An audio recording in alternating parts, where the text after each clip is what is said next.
Hello എല്ലാ കൂട്ടുകാർക്കും sports ന്യൂസിൻ്റെ മറ്റൊരു വീഡിയോയിലേക്ക് സ്വാഗതം. പഞ്ചാബ് എഫ് സി കഴിഞ്ഞ ISL വളരെ മോശം പ്രകടനം കാഴ്ചവെച്ചതിനെ തുടർന്ന് വളരെ ഫാൻസുകാരുടെ ഭാഗത്തു നിന്നൊക്കെ വളരെ മോശം റിപ്പോർട്ടിലാണ് വന്നത്. അപ്പോൾ അതിനൊക്കെ മാറ്റം വരുത്തിക്കൊണ്ട് പഞ്ചാബ് എഫ് സിയുടെ മാനേജ്മെൻറ്റ് തീരുമാനിച്ചിരിക്കുന്നത് പുതിയൊരു മികച്ച ISL മെറ്റീരിയൽ ക്ലബിനെ കൊണ്ടുവരാനാണ്. കഴിഞ്ഞ സീസണിൽ അവർ ലീഗിലെ ടോപ്പ് ക്ലബ്ബ് എന്നുള്ള രീതിയിൽ തന്നെയാണ് ISL വന്നത്. അതിൻ്റെ ഒരു രീതിയിലുള്ള കളികൾ നമുക്ക് കാണാൻ സാധിച്ചു. എങ്കിൽ പോലും വലിയ സൈനിങ്ങളൊന്നും നടന്നില്ല. കുറച്ച് ലോക്കൽ സൈനികൾ മാത്രമാണ് നടന്നത്.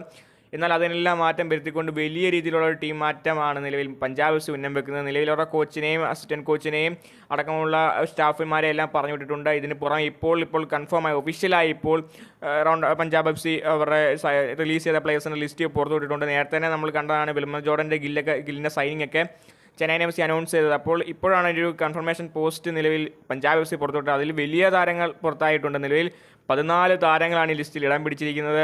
14 താരങ്ങൾ നോക്കുകയാണെങ്കിൽ ഫോറിൻ താരങ്ങൾ ഏറെക്കുറെ എല്ലാവരും പുറത്തായിരിക്കുകയാണ്. വിൽമർ ജോർഡൻ ഗില്ലും ലൂക്ക മജീഷ്യനും അടക്കമുള്ളവരെ പോയിരിക്കുന്നത്. മാഡിഡ് തലാൽ അവരുടെ മെയിൻ ടീം ഒരു കീ പ്ലെയർ ആയിരുന്നു. ലൂക്ക മജീഷ്യൻ അവരുടെ ക്യാപ്റ്റൻ, ഈ ലീഗ് ചാമ്പ്യന്മാരാക്കുന്നതിൽ പ്രധാന പങ്ക് വഹിച്ച കഴിഞ്ഞ സീസണിൽ മിന്നും പഠനം കാഴ്ച താരം ഇപ്പോൾ ISL മറ്റു ക്ലബ്ബുകളിൽ താരം ഓഫർ ലഭിക്കുന്നില്ല എന്നാണ് അറിയാൻ കഴിയുന്നത്. താരം ലീഗിലേക്ക് തിരിച്ചു പോകുന്നു റിപ്പോർട്ടിൽ കാണാനുണ്ട്.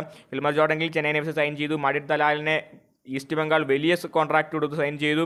അപ്പോൾ മികച്ച താരങ്ങൾ സൈൻ ചെയ്ത് കഴിഞ്ഞു. ഇതിന് പുറമെ നമ്മുടെ കേരള ബ്ലാസ്റ്റേഴ്സിൻ്റെ മുൻ താരമായ വിദ്യാസാഗർ സിംഗ്, അതുപോലെ സാഹിൽ പൻവാർ, അമർജിത് സിംഗിയ, ഇതിനടക്കമുള്ള പ്രശാന്ത്, അങ്ങനെ അടക്കമുള്ള താരങ്ങൾ നിലവിൽ പുറത്തായിട്ടുണ്ട്. അപ്പോൾ കണ്ടനറിയാണ് ആരെയൊക്കെ സൈൻ ചെയ്യുമെന്ന്. ഐസക് റാൾട്ടെ അടക്കമുള്ളവർ, അതുപോലെ തന്നെ മുഹമ്മദ് സല എന്ന സൂപ്പർ താരം, യുവതാരം, കഴിഞ്ഞ സീസണിൽ മികച്ച പെർഫോമൻസ് പഞ്ചാബിന് വേണ്ടി കാഴ്ച താരം. ഈ ഒരു താരത്തെ ബംഗളൂരു എഫ് സി നിലവിൽ സ്വന്തമാക്കിയിട്ടുണ്ട്. അപ്പോൾ 14 താരങ്ങളോളം നിലവിൽ പഞ്ചാബ് എഫ് സി പുറത്താക്കി കഴിഞ്ഞ ഒരു വലിയ മാറ്റം തന്നെയാണ് പഞ്ചാബ് എഫ് സി നിലവിൽ നീങ്ങുന്നത്. അപ്പോൾ കണ്ടനറിയാം ആരെയൊക്കെ പഞ്ചാബ് സൈൻ ചെയ്ത് മികച്ചൊരു ക്ലബ്ബ് ആക്കി മാറ്റി മികച്ച ISL ടോപ്പ് ക്ലബ്സിനോടുകൂടി മത്സരിച്ച് വിജയിക്കാനുള്ള കെൽപ്പുള്ളൊരു ക്ലബ്ബ്, ഒരു ടീമിനെ വാർത്തെടുക്കുക തന്നെയാണ് പഞ്ചാബ് എഫ് ശ്രമം. അപ്പോൾ കണ്ടനറിയാൻ എന്തായാലും നടക്കുക എന്ന് ഇതിനെപ്പറ്റി നിങ്ങൾ കമൻറ്റ് ചെയ്യുക. വീഡിയോ ലൈക്ക് ചെയ്യൂ, ചാനൽ സബ്സ്ക്രൈബ് മാത്രം പോവുക.